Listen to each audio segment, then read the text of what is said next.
on va commencer la dernière partie. La dernière partie, première chose, on va commencer avec une petite activité pour vous autres. Donc, la question est très simple. Je vais mettre une photo ici sur l'écran et vous devez me trouver où est Cédric. Cédric, je vous rappelle, c'est l'orthopédagogue. Je vous laisse 2 minutes.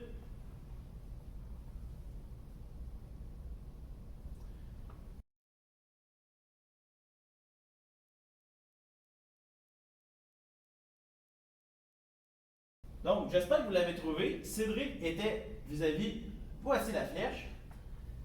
Qu'est-ce qui se passe? Pourquoi je vous fais faire ça? C'est très simple. C'était pas juste anecdotique, là. Je fais pas juste ça pour vous changer des idées.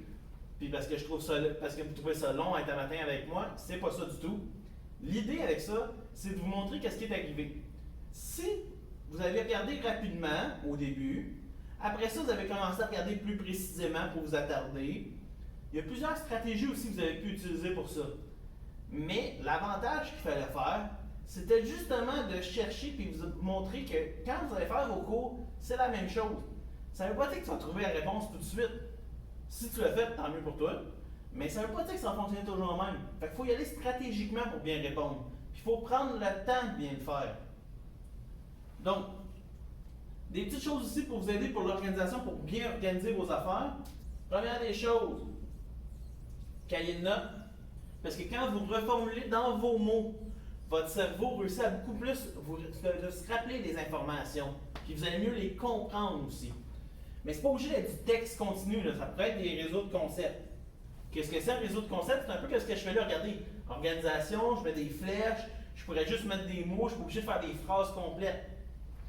Ça, là, cette section-là, ça serait très intéressant de le montrer à votre enseignant. Pourquoi? Pour 2 raisons. Première des choses, pour vérifier, est-ce que vous avez vraiment bien compris ce que vous avez à apprendre? Puis deuxième des choses, c'est si vous avez bien compris, ça va vous donner une petite tape dans le dos. Tu sais, des petits côtés, des petits compliments, des choses positives. Habituellement, ça aide la motivation pour continuer. D'autres choses qui pourraient vous aider, les post-it. Un post-it, tu mets un post-it, ok, c'est l'endroit que je suis rendu, l'endroit qu'il faut que j'aille voir dans le corrigé à la fin. J'ai une notion importante là. Fait que vous pouvez faire ça. J'avais une élève, qu'est-ce qu'elle faisait? Je trouvais ça vraiment ingénieux. Elle mettait ses post-it tout sur le côté, le côté du manuel. Mais en haut du manuel, elle mettait des post-it pour toutes les questions qu'elle avait à me poser. Donc, quand elle arrivait pour me poser, elle dit Benoît, j'ai 2 questions pour toi aujourd'hui. Là, elle arrivait, première question, deuxième question. La journée après, elle arrive avec 4 questions. Qu'est-ce qui se passe? C'est que quand elle n'a pas enlevé ses post-it en haut, elle sait qu'il reste une question. Parce qu'une fois qu'elle retourne à sa classe, oh non, j'avais oublié de poser ça comme question. Ben là, tout est là. Surligneur, très bonne chose. Surligner les mots importants, annotez votre texte. Qu'est-ce que vous faites en français? Ça peut être utile aussi en mathématiques, en sciences, en anglais. Il n'y a pas de limitation, là. À toutes les fois que tu as un texte analysé, sors les mots importants, viens vraiment souligner. Les mots que tu ne comprends pas, va les chercher, pose la question à ton enseignant. Donc, il faut faire ça. Par contre, le surligneur, c'est comme le chocolat. Le chocolat, c'est bon, même très bon. Mais quand tu manges trop de chocolat, tu as une indigestion. Puis là, tu te sens pas bien. C'est la même chose avec le surligneur. Tu surlignes les mots importants, c'est bien. Tu surlignes tout le texte, tu as mal aux yeux. Fait que, faut juste trouver un équilibre. Ça, c'est la première partie pour l'organisation. L'autre chose que je veux vous parler, c'est sur la planification quand on a une tâche à faire. Puis une tâche, là, c'est très vaste. Ça peut être de lire un texte, ça peut être écrire un texte, ça peut être faire un problème de mathématiques. On va regarder ça. Quand on répond à un problème ou on fait une tâche complexe, la chose qu'on oublie le plus souvent, qu'on laisse souvent de côté, c'est la planification. Quand on arrive face à une tâche pour la première fois, qu'est-ce qu'on fait?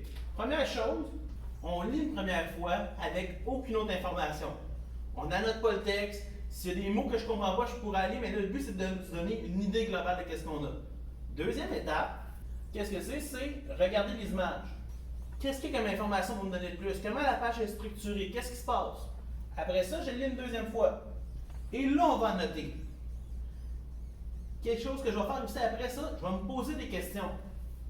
Est-ce que j'ai parlé à date qu'on a commencé à écrire ou à faire le problème? Non. On est encore dans la planification.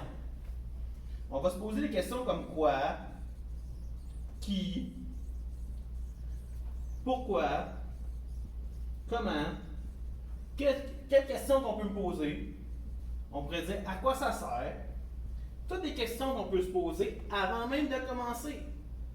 Là, après ça, qu'est-ce que je peux faire? C'est quelle stratégie je vais utiliser pour réussir à répondre au problème. Par exemple, je pourrais prendre ce chiffre-là, l'utiliser avec celle-là pour réussir à calculer. Je vais calculer l'air de cette surface-là. Je pourrais me faire un plan français. Là, je n'ai pas dit de faire le plan. J'ai dit, je vais me faire un plan. Là, après ça, on va commencer à le faire. Dans l'étape d'après, on va reformuler. On va reformuler la question. Après ça, je pourrais même me faire une checklist. Une checklist, c'est toutes les étapes que j'ai à faire. Comme ça, je vais pouvoir juste cocher oui, oui, oui, oui, oui. Puis me faire mon plan. Mais faire un plan, là, on pense en français quand je vais écrire un texte. Mais ça pourrait être aussi en mathématiques.